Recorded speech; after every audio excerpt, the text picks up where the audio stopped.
Hello and welcome back. You're doing amazing. By this point, you've been changing your language. You've created a compelling future self-vision. You've been understanding your emotions and your intuition, your instincts, and your gut as how they form your inner compass, your guidance system. You've been calibrating that guidance system, understanding your emotions, using the bigger perspective of your awareness for making decisions. You're doing amazing. Now, something that can happen at this point that I really want to speak to today is that sometimes we're becoming so aware, creating all of this positive momentum and awareness, that we go into situations with other people and we want them to respond the way that we would respond, or that we're really learning to respond. And when that doesn't happen, sometimes that can feel not good. Maybe that's a catalyst for us to get upset or feel some negative emotions. So I want to speak to that a little bit today. And a lot of people use this term, and I love it, is healthy non-attachment. So what that means to me is not being attached to outcomes. So maybe you have a husband or a wife and you haven't always had the best communication skills in the past. Maybe things escalate sometimes to anger and fights, and you're learning all of this. You're learning this new way of being, this new way of thinking, and you're hoping for them to come around. You're doing the gentle reframing, and you say something to them one day, and your expectation is, because you're thinking positively, because you've changed your language, you're changing your way of being, that they will respond more positively, and they don't. And then you get upset because it's not working well. Let's look at that. Why was that upsetting? It's kind of like going back to that formula, that magic formula, name that feeling. Well, I feel upset because I didn't get the result that I wanted. Well, we know that expectations, the difference between satisfaction and dissatisfaction is the difference between expectations and reality. Now, it's important to have good expectations because the mind also, what's expected tends to be realized. So we do want to be more on the optimistic side of things. But if we have too much expectations of a situation, of a response, then we're kind of moving out of what we talked about of accepting the present. So if it looks like I'm going to speak to my partner in this way, and I expect them to be kind back, and then they're not, well, then we can feel bad because there's unmet expectations. So practicing healthy non-attachment is going, I've chosen to be this way. I've chosen to feel this way, to think this way, to communicate this way. And that's my way of being. And if other people don't do what I would like, then that's fine, because I'm not trying to control them. Trying to control the world, trying to control the environment will always drive you crazy, make you unhappy, because the only thing you can control is yourself, your thoughts, your feelings, your responses.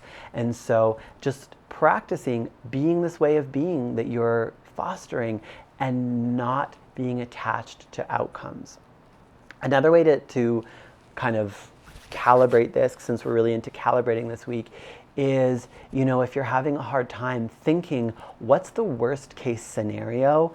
And then either going, is this even going to happen? Or just getting okay with it. I had a friend recently, and her partner was going to Vegas, and they're still quite young. So, they can get into like fear and jealousy sometimes.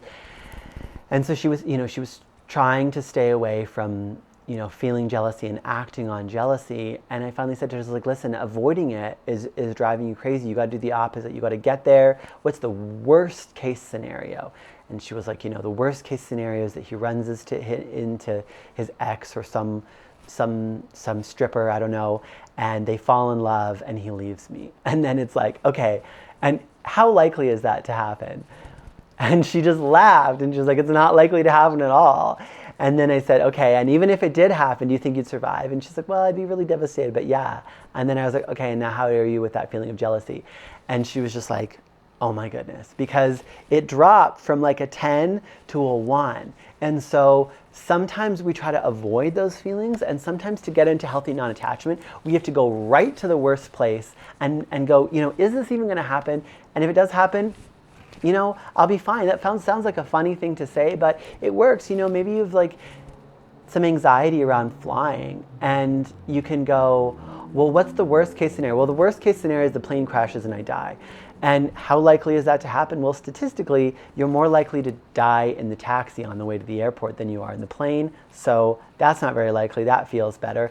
And second of all, obviously you don't really want to die, but, and it's kind of a weird thing to say, but if you die, you'll be dead and you won't care about it because you'll be gone. So, sometimes feeding that in to what's already cycling through you actually can be the thing that neutralizes the fear or the bad feeling. So, when I say go to the worst case, I don't mean go to the worst case and then catastrophize and think about that. Just go, worst case scenario, could I deal with this? Yes, helping neutralize.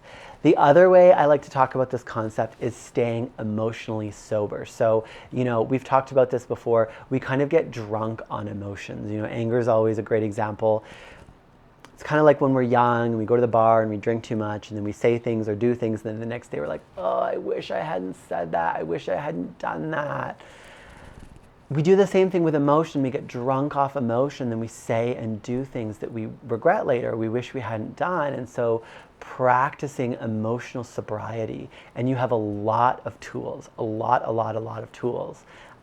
By this point now, you've got your 2-minute mindfulness that are helping you regulate your nervous system.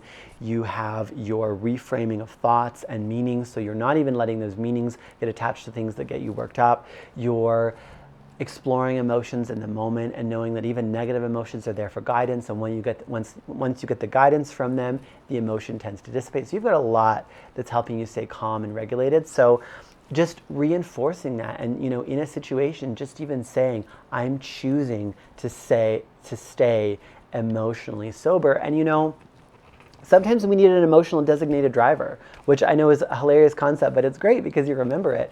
So we all have things that is our Achilles heel or maybe our blind spot. And so that's a great time to call a friend. For me, sometimes it's emotional and relationship stuff. So I have a friend who I really trust, and she is my emotional designated driver, and I'm hers, funnily enough. And so we'll call each other, and you can sort of see when the person's being swept up in emotion or a way of thinking that's not serving them. And when you have that trust and you're asking for that level of honest feedback, it can be really valuable.